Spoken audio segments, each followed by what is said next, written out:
téléspectateurs, bienvenue à ce grand plateau, une émission consacrée exclusivement à l'an 1 du gouvernement Samalukonde Kingé. Vous le savez, depuis quelques semaines, la RTNC, votre chaîne, a offert un cadre d'échange aux différents membres du gouvernement, une manière de leur permettre de rendre compte de leur travail à la population, devoir de redevabilité oblige. Nous recevons aujourd'hui la ministre d'État, ministre de la Justice et garde de Sceaux, Madame Rose Mutombo-Kiesi. Bienvenue, Madame.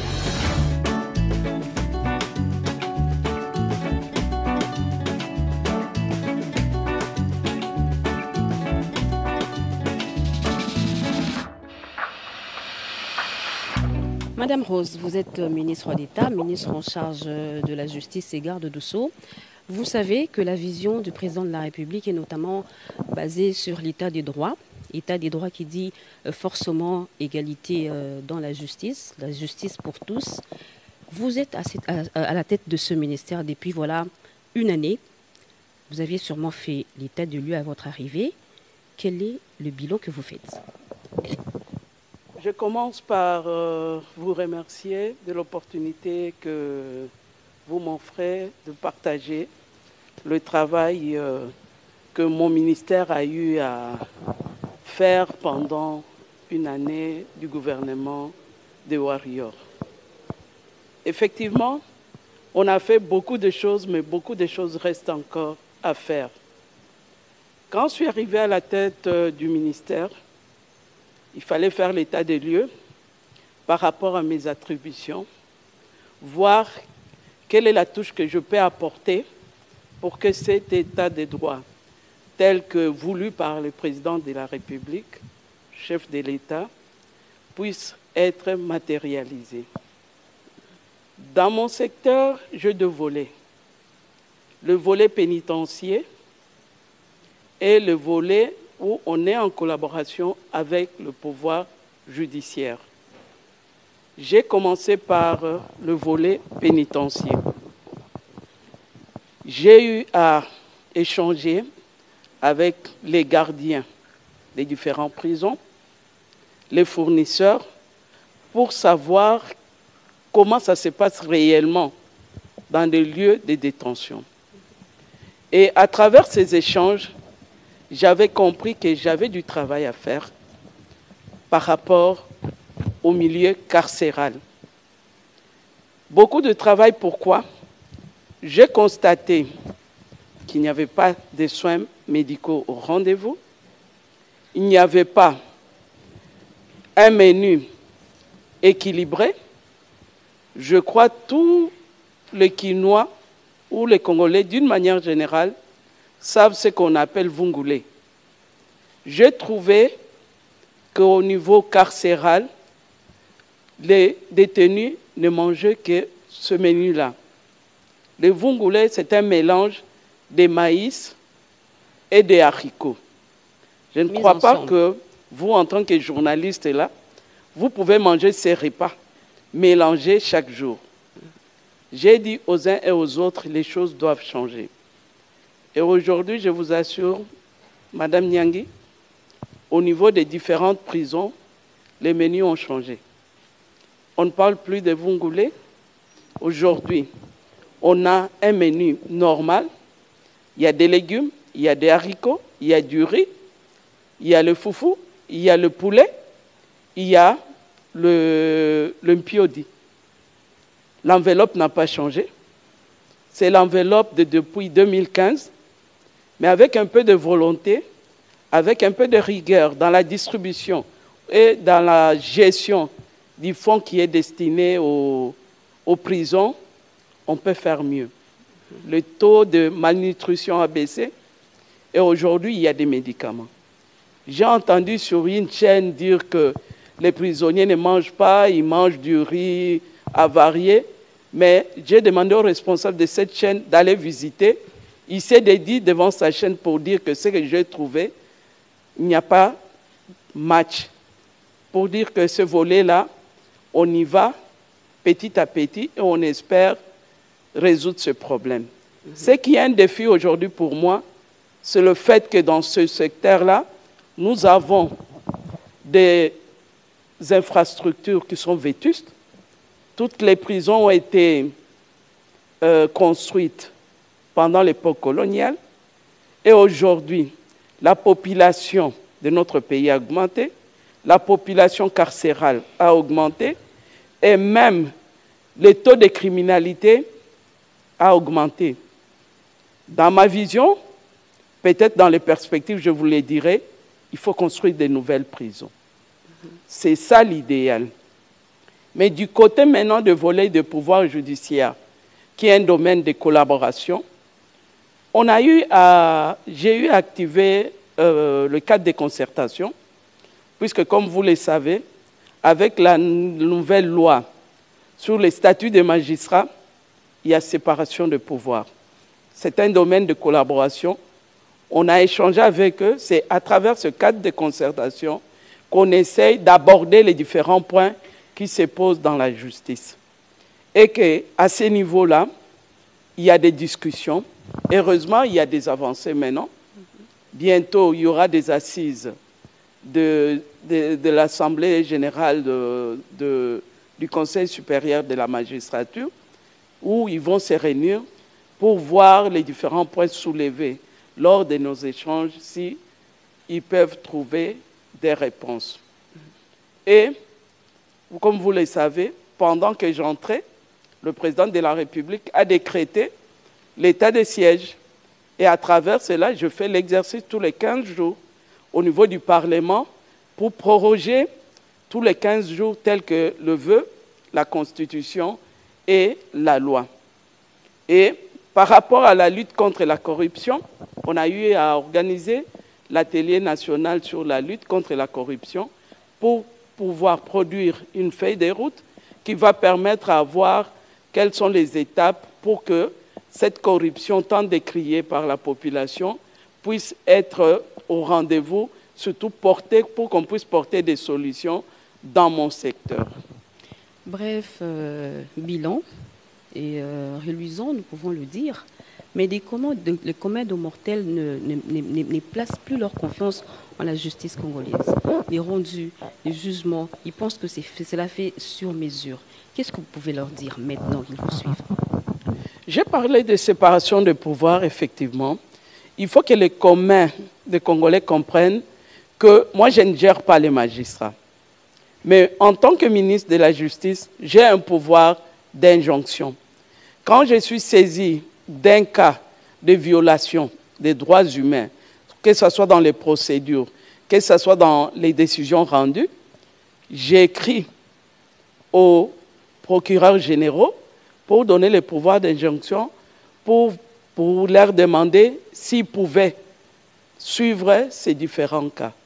Mais en dehors de procureurs généraux, j'envoie parfois les dossiers au niveau de l'inspectorat judiciaire et pénitentiaire qui est sous ma tutelle. Cela me permet de veiller à ce qu'ils puissent vérifier la véracité des faits qui sont portés devant moi pour que la justice soit dite. C'est vrai, les gens décrivent souvent les décisions de la justice qui violent le droit de X et Y. Mais il y a beaucoup de décisions rendues, beaucoup de jugements rendus qui mettent tout le monde à l'aise. C'est vrai, les exceptions là annulent parfois le travail qui est bien fait par le magistrat. Mais c'est noyé, ces décisions rendues équitablement. C'est noyé parce qu'il y en a beaucoup qui sont rendues de manière vraiment sur mesure. Sur mesure, puisque ceux qui sont victimes de ces sur-mesures le disent. Mais quand on gagne un jugement, on ne le dit pas. On applaudit. C'est ça le problème de notre population. Ceux qui gagnent, ils sont contents. Ils ne passent pas devant les voies des ondes. Ils trouvent que c'est du bon. Mais ceux qui n'ont pas gagné, c'est tout à fait normal qu'ils en parlent. Mais on essaie d'y veiller. Il faut reconnaître que le mal était profond. Mais moi, je crois qu'il faut qu'on arrive à activer les chambres disciplinaires de magistrats pour que la sanction s'en suive. Madame la ministre d'État, vous avez évoqué l'alimentation qui a changé. Maintenant, ils commencent à manger une alimentation variée, c'est une bonne chose. Mais l'état des infrastructures carcérales de nos différentes prisons qui ont été construites pour la majorité depuis l'époque coloniale, que faites-vous dans votre ministère? Vous avez déjà totalisé une année. Que pensez-vous faire? Est-ce que vous avez déjà commencé quelque part pour justement désengorger ces prisons? On veut bien qu'il y ait du monde, mais s'il y a des infrastructures adéquates, cela peut aussi désengorger le prison. Tout à fait, j'y réfléchis. Comme on dit, on ne construit pas Rome en un jour. On y va, on n'a fait qu'une année. Une année là, on a commencé à échanger avec les opérateurs économiques. Puisque, en regardant le budget d'investissement qui est destiné à mon ministère, je ne peux même pas construire une cabane. D'où je voudrais vraiment mettre en route un partenariat public-privé qui va me permettre la construction de nouvelles prisons. On a lancé l'EGO à Goma. Dans 15 mois, 18 mois, j'aurai les clés d'une grande prison moderne qui respecte les standards et les normes internationaux. Et j'aurai une étendue de terre qui va permettre à ce que les prisonniers s'autofinancent, comme sous d'autres cieux. Il y aura des champs, il y aura de l'élevage, il y aura la pisciculture. Il faut visiter Luzumu. C'est ça le modèle de la prison moderne. Et même des ateliers de formation. Puisque ce n'est pas normal que les détenus restent longtemps là-bas sans apprendre même un métier. On tend vers là. Il y a un projet à Goma, il y a un projet à Bukavu. Bientôt, on va inviter la presse pour que vous puissiez visiter avec nous le terrain que les affaires foncières viennent de nous octroyer pour la nouvelle construction de la prison de Makala. Ce n'est ça que nous avons comme solution. En dehors de nouvelles prisons, c'est difficile pour qu'on puisse élaguer le surpeuplement au sein des prisons. Mais on y travaille puisque dernièrement, dans mes descentes, j'ai trouvé que au niveau du parquet de Kalam où j'ai été, j'ai trouvé qu'il y avait une disproportion entre la tenue des registres au niveau de parquet au niveau de Makala. On était descendu avec les inspecteurs de services pénitentiaires. Ils m'ont permis, j'ai donné des instructions pour qu'ils aillent faire l'inspection au niveau de Makala. Dans les jours qui viennent, je crois qu'on pourra libérer plus de 2000 détenus qui étaient en détention irrégulière. On y travaille, on y va petit à petit, mais ça nécessite beaucoup de patience de la part de la population. Madame, parlons des évasions dans nos prisons, surtout en province. Les prisons sont devenues effectivement vétustes, mais aussi la qualité de la sécurisation. Quelle est la qualité de la sécurisation de nos prisons maintenant? Parce qu'il y a eu des évasions, c'est devenu tellement monnaie courante. Qu'est-ce que vous dites? Pour résoudre le problème d'évasion, ça doit être un problème global. Il y a le problème de manque des policiers qui doivent surveiller les différentes prisons. Ça, c'est un problème réel. Je prends l'exemple de Matadi. Une prison comme la prison de Makala n'avait que 3 policiers, ce qui n'est pas normal. Ça, c'est un domaine de collaboration avec le vice-premier ministre de l'Intérieur. On essaie d'échanger et pour trouver des solutions. Ça urge. Pardon? Ça urge. Tout à fait. Ça urge, mais vous savez très bien qu'il y a aussi un problème d'effectifs du côté de la police. Et avec l'état des sièges, on a eu à déplacer aussi une bonne partie des policiers. Effectivement, ça urge, mais on est conscient de ça. on y travaille, on essaye de prendre des mesures conservatoires pour que cela ne soit pas récurrent. Et Madame la ministre, pour une justice de proximité dans nos provinces, j'y reviens, il serait souhaitable d'installer les tribunaux de paix, les tribunaux de grande instance, mais jusqu'à présent, ça n'a jamais été fait. Est-ce que vous pensez à ça aussi? Je pense vraiment à ça. On a eu à identifier les différentes provinces. On a fait l'état des lieux. Ce n'est pas moi qui ai fait l'état des lieux. Les états généraux de la magistrature qu'on avait tenus en 2015 a donné une certaine cartographie et qu'aujourd'hui, cela nécessite à ce qu'on mette un financement pour la construction. Je vous ai parlé tout à l'heure de mon budget d'investissement qui est dérisoire. Et je suis en négociation avec le partenaire qui travaille dans mon secteur. Je crois qu'il y aura quelques tribunaux de paix et tribunaux de grande instance qui seront construits et réhabilités. Mais cela ne suffira pas. Mais dans le projet de 145 territoires, il y a aussi la construction des bâtiments administratifs, notamment des tribunaux de paix. Je crois que cela pourra résoudre un peu cette situation-là de proximité de la justice avec la population. Nous sommes sous état de siège, voilà plusieurs années, une année presque. Vous êtes aussi ministre de la Justice. S'il faut faire le bilan de l'administration judiciaire dans les provinces placées sous état de siège, je parle de l'Ituri et de Nord Kivu, qu'est-ce que vous allez dire? J'ai eu à faire les descentes les 2 fois que le Premier ministre a été visiter ces 2 provinces. La justice est rendue.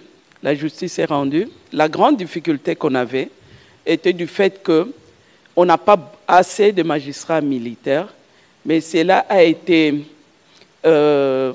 résolu par le fait que le magistrat civil venait en aide aux magistrats militaires. Et en faisant l'évaluation, on a trouvé que la justice militaire était surchargée.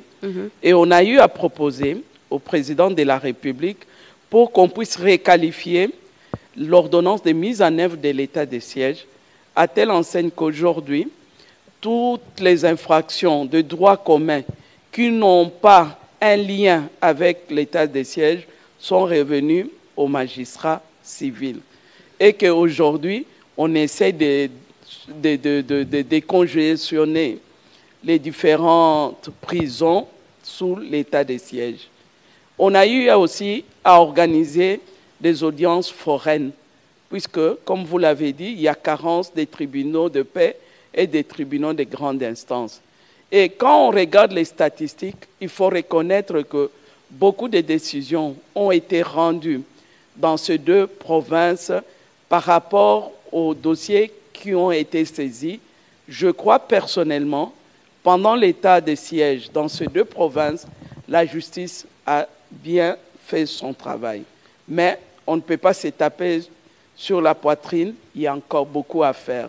Mais ils ont été conscients, le magistrat, malgré le volume de travail. Malheureusement, je n'ai pas les statistiques avec moi ici, mais je pourrais vous les communiquer. Quand vous regardez les dossiers traités et les prononcés et les jugements rendus, je peux dire qu'à 75%, ils ont eu à bien faire leur travail. Madame, la justice élève une nation. Vous êtes ministre de la Justice, garde de Sceaux depuis au moins une année. Avez-vous des réformes déjà entreprises à ce niveau-là et à impact visible? Quelles sont-elles, quelques-unes, depuis que vous êtes à la tête de ce ministère? Effectivement, il y a plusieurs réformes qui sont en cours et qui sont déjà faites.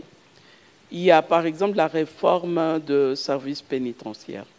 Ça passe dans les commissions. Ça sera vraiment pour la première fois dans notre pays, depuis les temps coloniaux, qu'il y aura cette réforme dans ce sens-là. Comme c'est encore en cours au niveau des commissions, bientôt je vais les défendre au niveau du Parlement.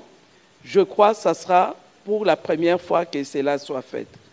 Deuxième chose, pendant mon mandat, vous avez suivi il y aura recrutement des magistrats.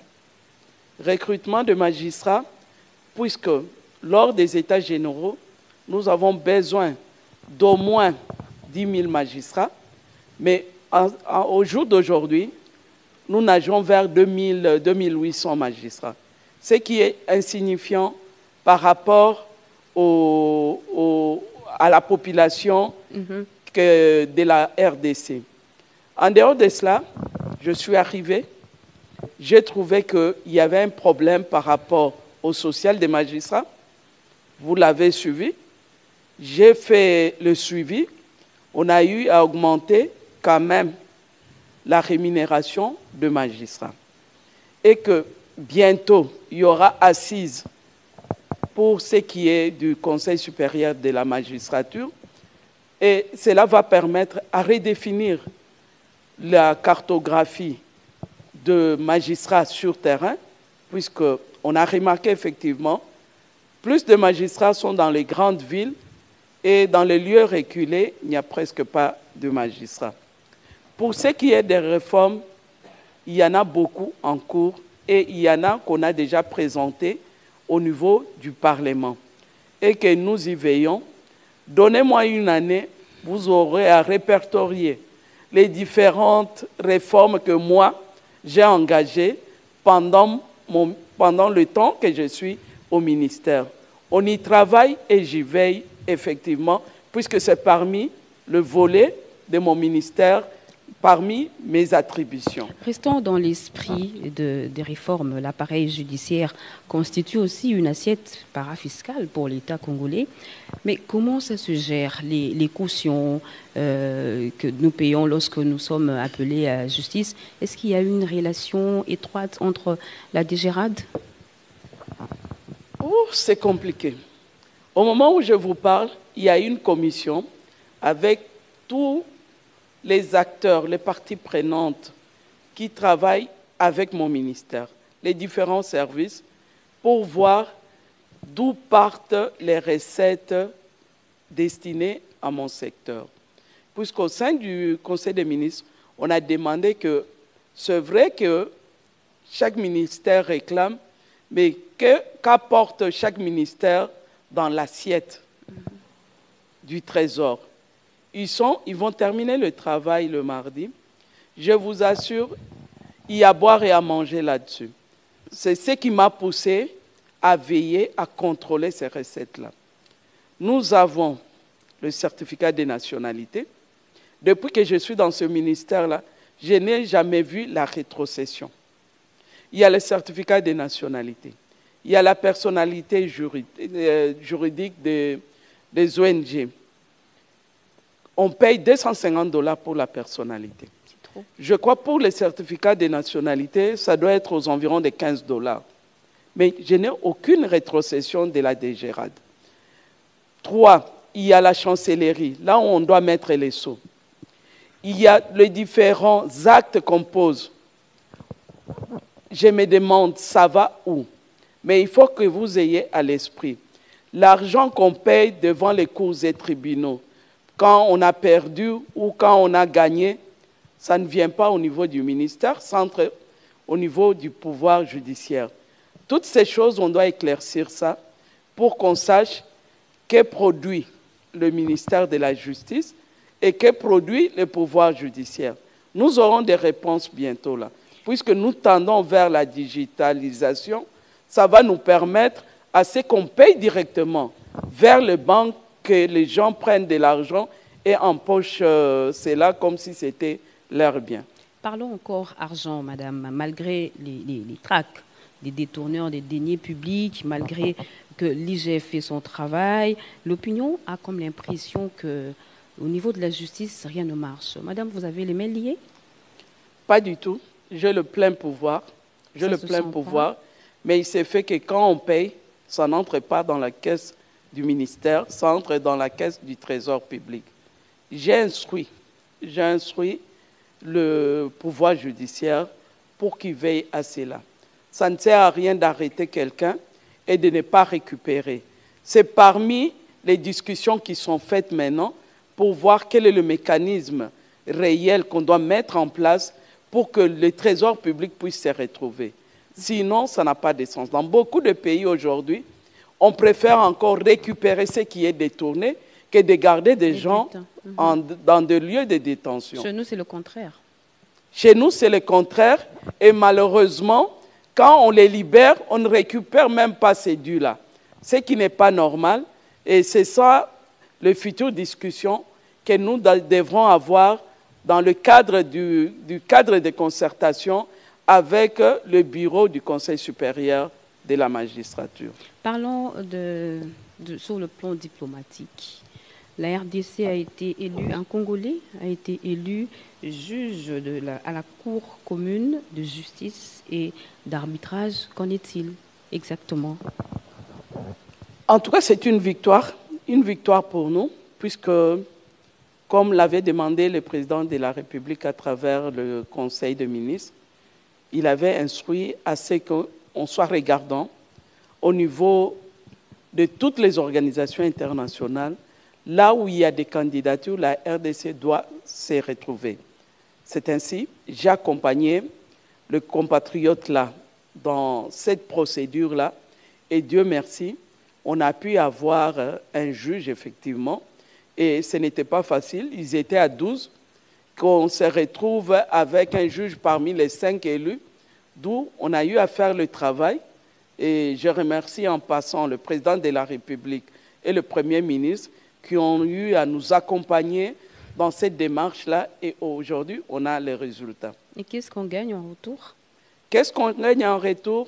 Nous avons des tribunaux de commerce dans notre pays et qu'il y a des décisions qui sont rendues, qui sont envoyées à la Cour commune d'arbitrage d'Abidjan. Si on n'a pas un œil là-bas, comme vous le savez, on a beaucoup de contentieux qu'on a perdus au niveau de la RDC. Et que si on n'y suit pas, on sera toujours condamné et on n'aura que de nos larmes à faire couler. C'est pourquoi quand on a un œil là-bas, on sait suivre les différentes procédures. Je vous donne l'exemple. Je suis entré en fonction il y a une année, comme vous l'avez dit. Le dossier RDC-Ouganda, c'est un dossier qui a duré longtemps. C'était pas normal, plus de 20 ans. On n'arrivait pas à conclure ces dossiers. Et vous le saviez très bien que Ouganda a été condamné et qu'aujourd'hui, Ouganda doit payer à la RDC à cause de ce qui s'était passé en Ituri et à Kisangani. Et on suit ça de près. Et ce montant va servir à la réparation des victimes. Ça pourra construire les infrastructures dans ces différents coins où la population a été victime. C'est un problème de suivi et sur le plan international, ma vision, moi, tous les contentieux que la RDC a perdus, il est grand temps qu'on se mette à la table de négociation puisque ce sont des contentieux qui sont déjà à la fin des procédures. Il faut qu'on discute, qu'on échange pour qu'on voie qu'est-ce que la RDC doit payer pour laver l'image sur le plan international des mauvais élèves qu'on a voulu donner à notre pays. Mais ça, c'est un grand travail. Je le fais, madame. Et petit à petit, on avance. On est dans plusieurs négociations maintenant. La preuve en est, on a signé l'accord avec Dan Gettler. C'est une avancée. Et je crois qu'avec un peu de volonté, on pourra, ce qu'on doit récupérer, et en retour, nous devrons payer ce qu'on doit payer aux autres, là où on a perdu. Madame la ministre, cette émission est aussi une émission qui est suivie à l'intérieur du pays. On va essayer de parler en lingala pour plus de compréhension. Makala, prison Makala est tondi penzabatu. Tuzomituna, trokoma wapi, trokinde wapi. Et à ne pas naou. Prison Makala, maman. Prison Makala, ministre Moutouatindara Batuna Makala te. Batindara Batuna prison Makala, ezaba magistrat. Tozana kati ya système ya séparation de pouvoir. Ndenge batu bazana Makala kuna, ngai en tant que ministre na bengi saki, bakonzi oyo batindaka batu, ba procureur généraux. Na ebisi bango, batala, bato bazakuna. Oyo basali ba infraction ou ba oyo bazana bitumbu etumbu ya mike bakoka kotika bango. Okoloba nanga ke nazana pouvoir par rapport à grâce présidentielle, par rapport à libération conditionnelle, ya kotika batu. Mais pongana arrivé ou pona appliquer ordonnance ya président, ya grâce présidentielle, il faut batouana bazala condamné. Na peso exemple neti ya makala. 80% ya batu bazana makala bazana détention préventive. Ceux qui balobi ba accordé bango liberté libération conditionnelle ou grâce présidentielle bako bénéficier nangote po baza condamné te. Neti makala ndenge ezali wana kaka 2000 nde baza condamné. Nde ba o ba okyo bénéficier. Soko tali ba critère bako kapé ko bima 2000 te. Le mosuka soit 50 soit 100. Babimaka mingi te. Yango wana na pesaki instruction na ba inspecteur ya service judiciaire basala musala. Na yoki ba yebisinga que dans les jours à venir on pourra libérer 2500. Bako libérer bango na cadre nini pour détention na bango eza irrégulière, pour dossier na bango eza bien tenu te. Je crois il faut tout ça la ba inspection wana à tout moment pour pousser ba magistrat bazotinda batu bakoka ko améliorer façon na bango ya mosala. Mais ça c'est un domaine de collaboration oyo na betara c'était tango nyonso tu leto kutanaka na bakonzi na bango. Mais na utaki koloba l'idéal il faut totonga ba prison na sika. Pour moyibi et c'est combien belé. Population ezali mingi. Makala wana batonga kango so ipona 1000 personnes. Lelo baza soki 8000. Neni sur population ezalate. Tokoloba pete ke ba okyo kanga bato baza na kati ya libunga te. Yango wana il faut totonga ba prison ya sika. Mais ezalaka kaka so bakangi mutu. Babele li ministre ya justice. Taela biso likambo. Bayibi na bayibi mbongo kuna ministre ya justice vraiment taela biso likambo. Tozo ebate yondo kangaka batu.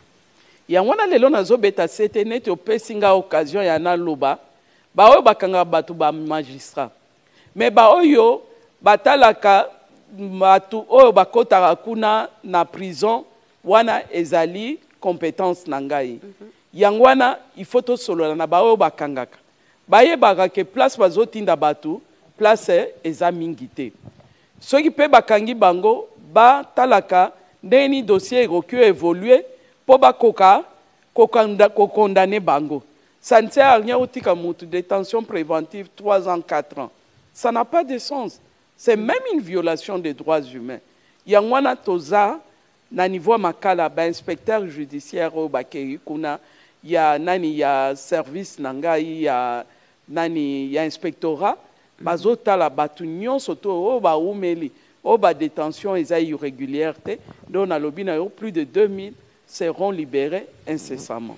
Nous allons rentrer en français. Vous êtes ministre d'État, ministre de la Justice et garde de Sceaux. Une question de curiosité, garde de Sceaux, c'est quoi? Eza ba cantinité, eza ko betande ba cachère République. Explique-nous. Ezali que biloko nyonso tu ya l'État, ba caché nyonso tu ya l'État, nga mutu no nazalaka nango. Et que pour document ezala certifié, il faut cacher wana euta epanangai. D'où nga mutu na simbi ba caché nyonso tu ya République. Yangona balobaka garde des Sceaux. Et que cela donne au ministre de la Justice le pouvoir, puisque Bapé Singango pona nini, po nazali neti avocat ya République, nazaneti conseiller ya gouvernement, dans tout ce qui est judiciaire et juridique. Yangwana Bapé Sangai, bokonzi wana, yangwana caché wana kolobate que non, eza soki nzungu soki kantini te, eza baso tozo beta. Pour document, ezala na importance, il faut ngana valider ango au niveau ya ministère nanga. Très bien, c'est la preuve que vous avez du pain sur la planche. Tout à fait. Nous pouvons savoir vos perspectives d'avenir. Qu'est-ce que vous comptez faire de ce ministère? Et s'il arrivait que quelqu'un vous pose la question, faire la lecture, pas en tant que ministre, en tant que Congolais, de ce secteur de la justice, qu'allez-vous dire? Je voudrais que ce ministère joue réellement son rôle. Comme je vous ai dit, il y a 2 volets. Je serais contente en quittant ce ministère que l'amélioration des conditions des détenus soit réellement humanisée comme je le veux. C'est-à-dire qu'ils soient dans de bonnes conditions, que les services que mon ministère doit rendre soient au rendez-vous. Je vous rappelle en passant, parmi les réalisations que j'ai eu à faire, je suis arrivé à la tête de ce ministère, on n'octroyait pas les certificats de nationalité. Je crois que vous l'avez suivi. On n'octroyait pas la personnalité juridique. Depuis, je crois, 2017, j'ai eu à ouvrir, à faire sauter ce bouchon-là qui était fermé. Aujourd'hui, on a des certificats de nationalité qui sont donnés. Il y a des personnalités juridiques. Mais c'est vrai, on se retrouve avec un tas, des milliers et des milliers qui sont en souffrance, mais on essaye de travailler. Je voudrais vraiment que tous les services qui sont rendus par mon ministère soient à la satisfaction de la population. C'est ce que je suis en train de faire maintenant. De 2, je voudrais que la collaboration que nous avons avec le pouvoir judiciaire puisse s'améliorer. S'améliorer comment? Puisqu'on juge la justice, comme vous l'avez dit, que toute la population, pour eux, ministre de la Justice, à ça, là, qui est de l'autre côté.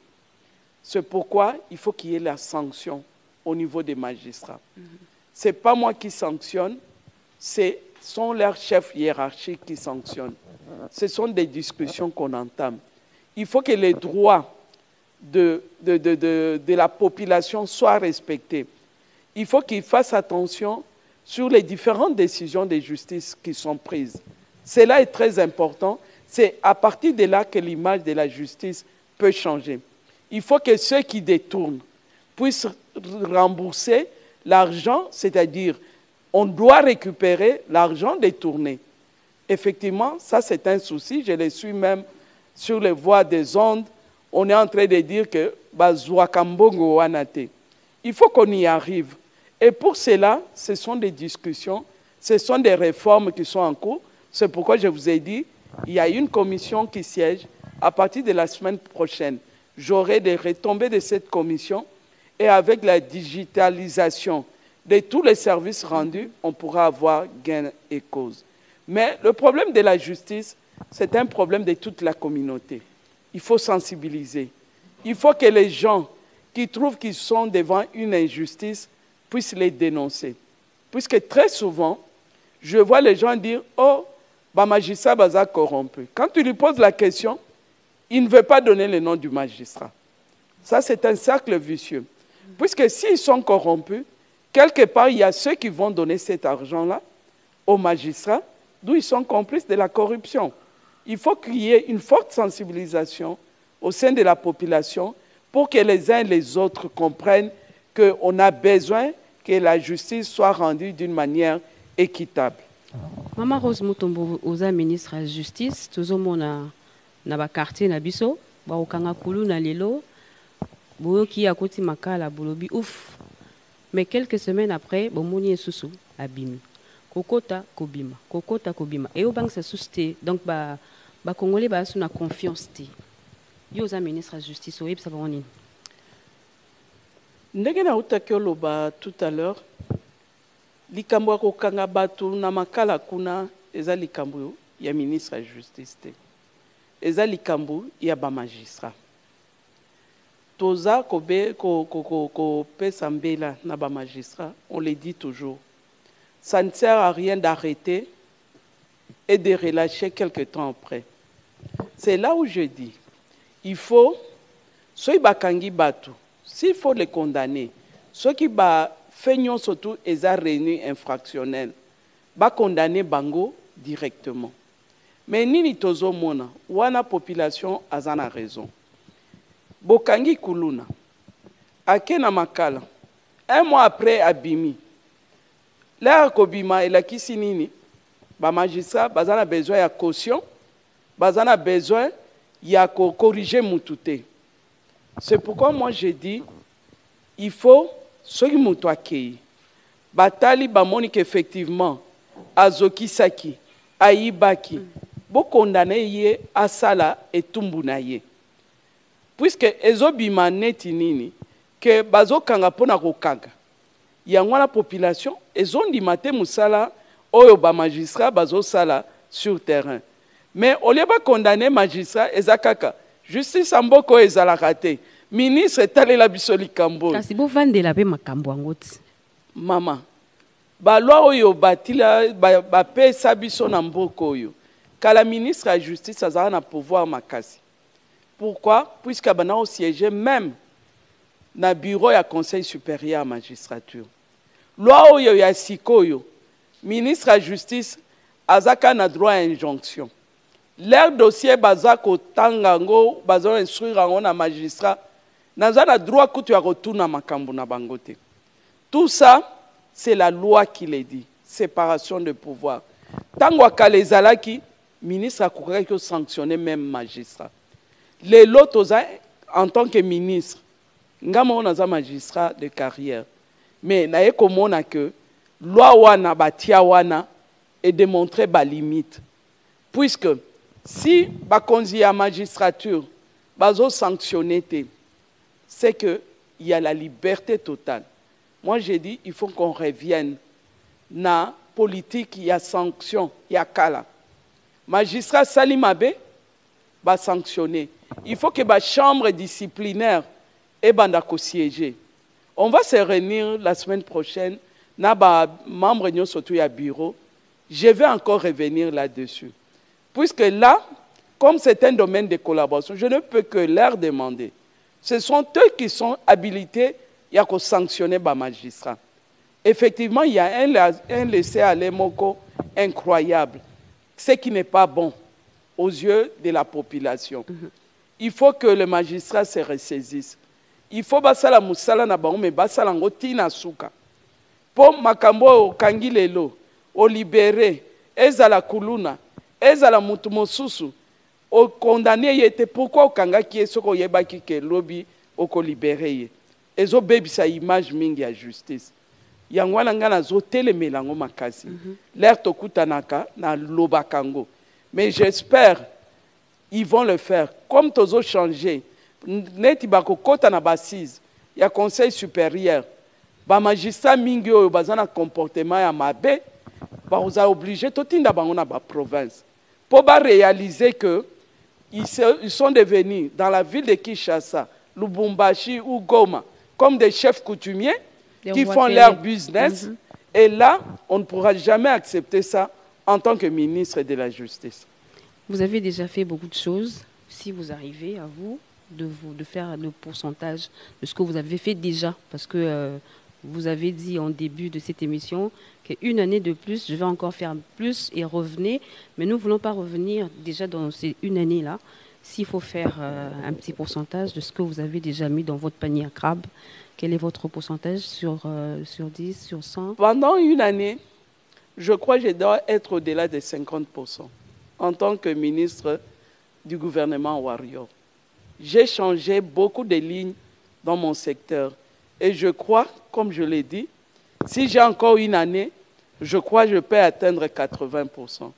Et si on fait encore plus longtemps, ça sera une bonne chose, puisque mon souci à moi, c'est de voir l'image de la justice changer. C'est de voir cette population croire à cette justice-là.